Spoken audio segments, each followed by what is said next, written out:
Teori psikologi individual Alfred Adler. Alfred Adler adalah seorang psikolog yang dilahirkan pada 7 Februari 1870 di pinggiran kota Wina dan wafat pada 28 Mei 1937 di Skotlandia. Pada tahun 1895, Adler menerima gelar dokter dari Universitas Wina dan beberapa tahun kemudian beralih ke dunia psikiatri.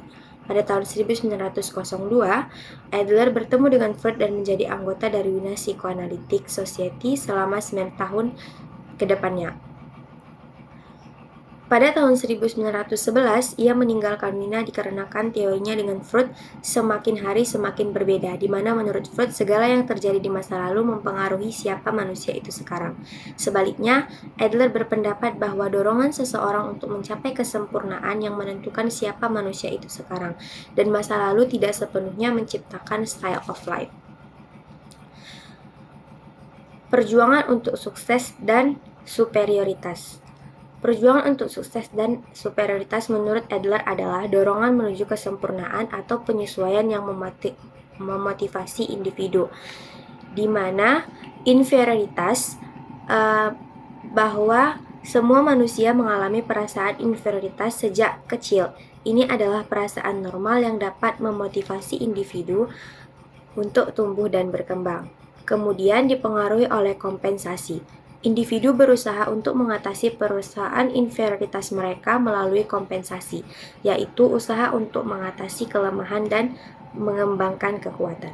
Pengamatan subjektivitas. Pengamatan subjektivitas ini terbagi atas 2 poin.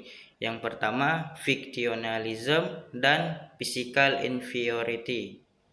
Apa itu fictionalism? Fictionalism adalah tujuan atau imajiner potensial yang membantu perilaku kita.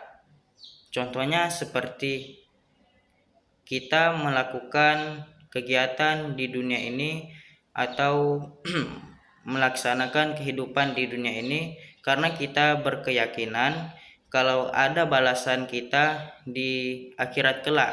Maka kita melakukan aktivitas di kehidupan kita sehari-hari di dunia ini, kita melakukan dengan sebaik-baik karena kita berkeyakinan adanya balasan kita di akhirat kelak, yaitu ganjarannya surga. Lalu yang kedua yaitu physical inferiority. Apa itu physical inferiority?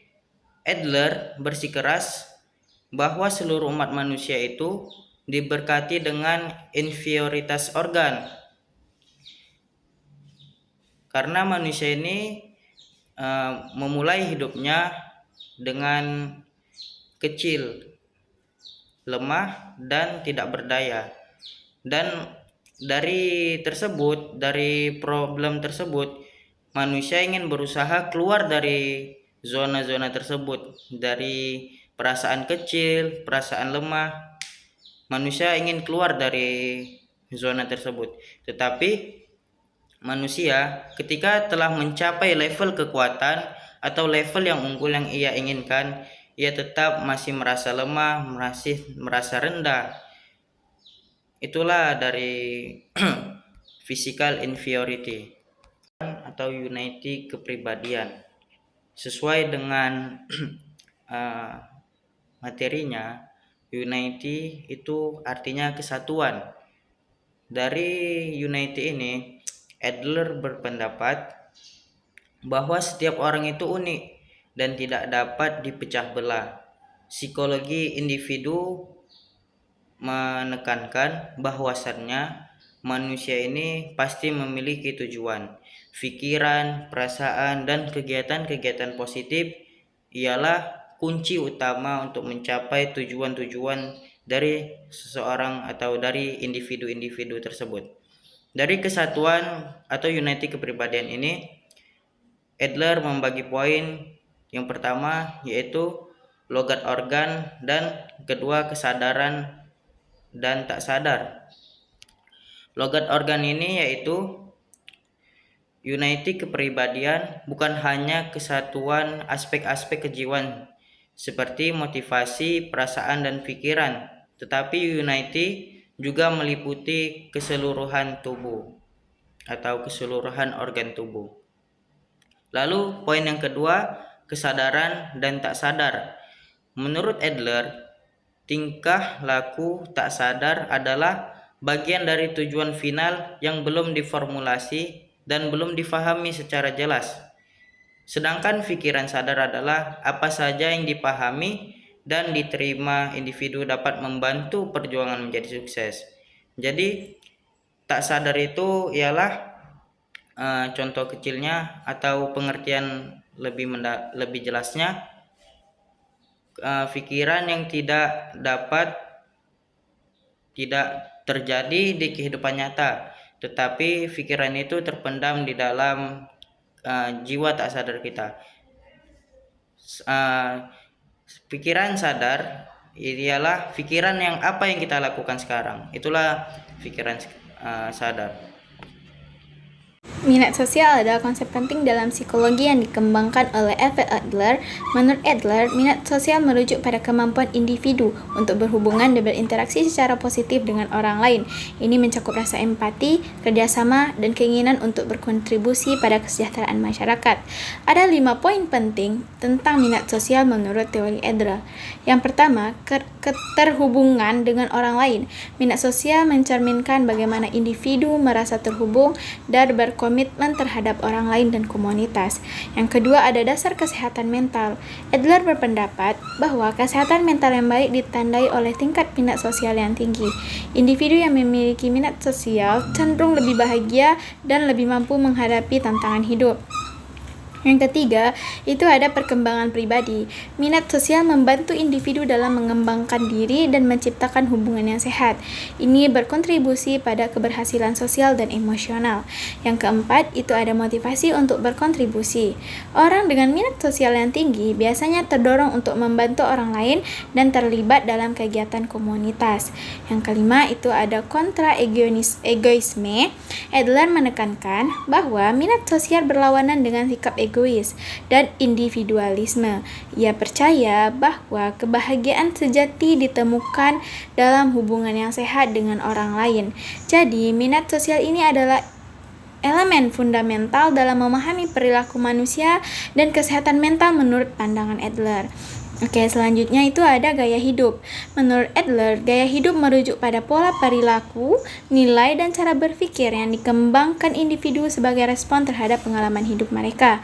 Gaya hidup ini mencerminkan cara seseorang menanggapi tantangan, berinteraksi dengan orang lain, dan mencapai tujuan dalam hidup. Ada beberapa poin penting pula mengenai gaya hidup menurut Adler. Yang pertama itu adalah pengembangan sejak dini. Gaya hidup biasanya terbentuk pada masa kanak-kanak dan dipengaruhi oleh pengalaman awal, termasuk interaksi dengan keluarga dan lingkungan sosial. Selanjutnya yang kedua itu ada motivasi dan tujuan. Gaya hidup berkaitan erat dengan tujuan hidup individu. Ini mencakup aspirasi dan cita-cita yang ingin dicapai, serta cara mereka berusaha untuk mencapainya. Yang ketiga itu ada struktur sosial. Gaya hidup juga dipengaruhi oleh konteks sosial dan budaya. Nilai-nilai yang dianut oleh masyarakat dapat membentuk cara individu itu berperilaku.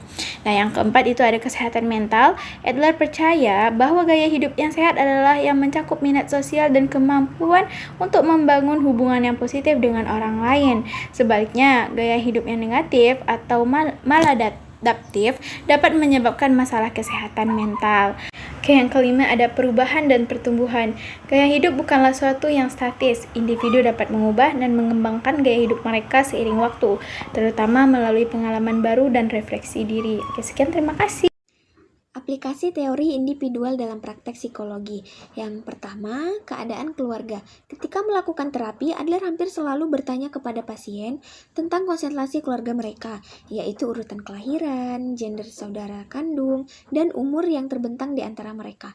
Walaupun persepsi seseorang terhadap situasi di mana mereka dilahirkan lebih penting daripada sekadar nomor urut, Adler tetap membuat hipotesis tentang urutan kelahiran. Yang kedua, ingatan masa kecil. Untuk memperoleh pemahaman terhadap kepribadian pasien, Adler akan meminta mereka untuk mengungkapkan ingatan masa kecil mereka.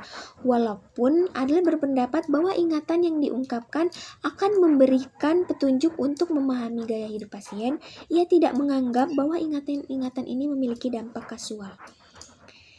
Yang ketiga, mimpi. Adler menginterpretasikan mimpinya bahwa ia harus mengerahkan keberanian untuk pergi keluar ke dunia baru dan melepaskan diri di dunia lamanya. Walaupun Adler percaya ia bisa dengan mudah menginterpretasikan mimpinya, ia menyatakan bahwa kebanyakan mimpi itu bersifat menipu dan tidak mudah dipahami oleh si pemimpi. Yang keempat, psikoterapi. Untuk memperoleh pemahaman terhadap kepribadian pasien, Adler akan meminta yaitu tidak dampak kausal. Apakah pengalaman yang diungkapkan berhubungan dengan realitas atau mengungkapkan masa kecil mereka? Walaupun Adler berpendapat bahwa ingatan yang diungkapkan kembali akan memberikan petunjuk untuk memahami gaya hidup pasien, ia tidak menganggap bahwa ingatan ini mempunyai objektif atau hayalan itu tidak penting.